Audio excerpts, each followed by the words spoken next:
বন্যা, জলোচ্ছ্বাস, ঘূর্ণিঝড় বা মহামারীর সময়ে সরকার এবং এনজিও থেকে ত্রাণ সহায়তা বিতরণ করা হয়, কিন্তু বাস্তবে দেখা যায় সেখানে অনিয়ম, দুর্নীতি কিংবা পক্ষপাতিত্ব ঘটে।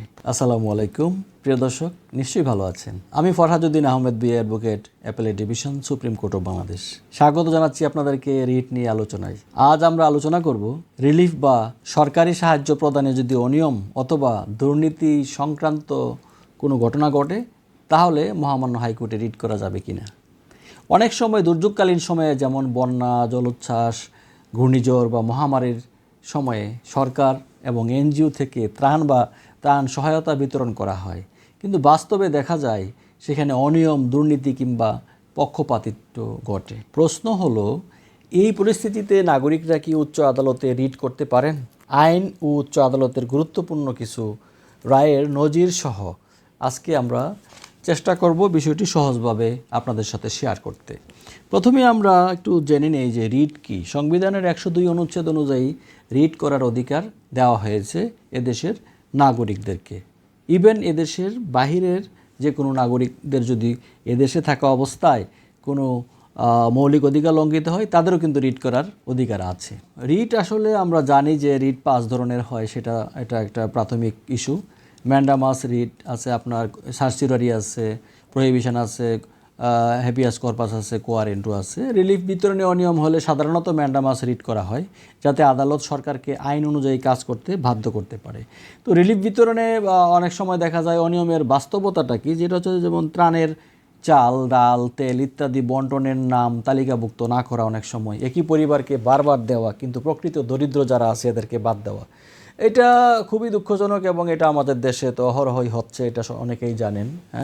জনপ্রতিনিধি বা স্থানীয় কর্মকর্তা যারা আছে তাদের স্বজনপ্রীতি, দুর্নীতি বা অবৈধ বন্টন, এনজিও বা সরকারি যে বরাদ্দ আছে সেগুলো আত্মসাৎ করা, এগুলো নাগরিকদের আইনগত অধিকার এবং ন্যায় বিচার লঙ্ঘন করে।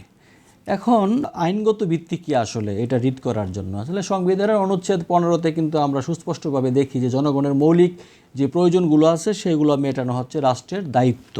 অনুচ্ছেদ আমরা 31 এবং 32, যেটাকে আমরা এখানে বলি আইনের দৃষ্টিতে সমতা এবং জীবন জীবিকার যে অধিকার, রাইট টু লাইফের যে প্রোটেকশন আছে সেটার কথা বলা আছে।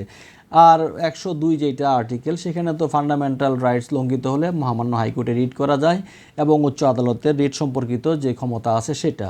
উচ্চ আদালতের রেফারেন্স যদি আমরা দিতে চাই যে ডক্টর মহিউদ্দিন ফারুকি ভার্সেস বাংলাদেশ, এই রিট পিটিশন নম্বর হচ্ছে 998 অফ 1994। জনস্বার্থে এটা কিন্তু একটা রিট করা হয়েছিল UBNWLA ভার্সেস বাংলাদেশ। এটা 29 BLD-তে 655 নম্বর পেজে পাবেন আপনারা। যে কোনো সংস্থা দরিদ্র অসহায় মানুষের পক্ষে রিট করতে পারে। এটা একটা পাবলিক ইন্টারেস্ট লিটিগেশন ছিল।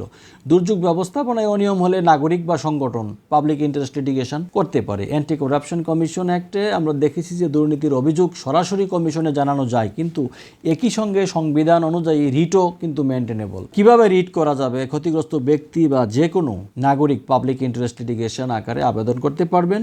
প্রিয় দর্শক, পিটিশনে উল্লেখ করতে হবে যে অনিয়ম বা দুর্নীতির ধরনটা কেমন ছিল, ক্ষতিগ্রস্ত জনগোষ্ঠী কারা, কিভাবে ক্ষতিগ্রস্ত হয়েছে, প্রমাণ স্বরূপ যদি সংবাদের কোনো প্রতিবেদন থাকে, ছবি থাকে, ভিডিও থাকে বা কোনো ডিজিটাল এভিডেন্স থাকে বা সাক্ষ্য থাকে অথবা কোনো নথিপত্র থাকে, এই সমস্ত জিনিসগুলো যদি থাকে তাহলে সেই ক্ষেত্রে এগুলা প্রডিউস করতে হবে। মহামান্য হাইকোর্টে রিট করার সময় এগুলো অ্যানেক্সার করতে হবে। আদালত চাইলে কিন্তু সরকারকে নির্দেশ দিতে পারে, সঠিকভাবে বন্টন নিশ্চিত করার জন্য নির্দেশ দিতে পারে, তদন্ত করার জন্য নির্দেশ দিতে পারে। তাছাড়া ভবিষ্যতে স্বচ্ছতা যেন বজায় থাকে এই সমস্ত কর্মকাণ্ডগুলো, এগুলোতে আবার গাইডলাইন তৈরি করার জন্য নির্দেশনা দিতে পারে।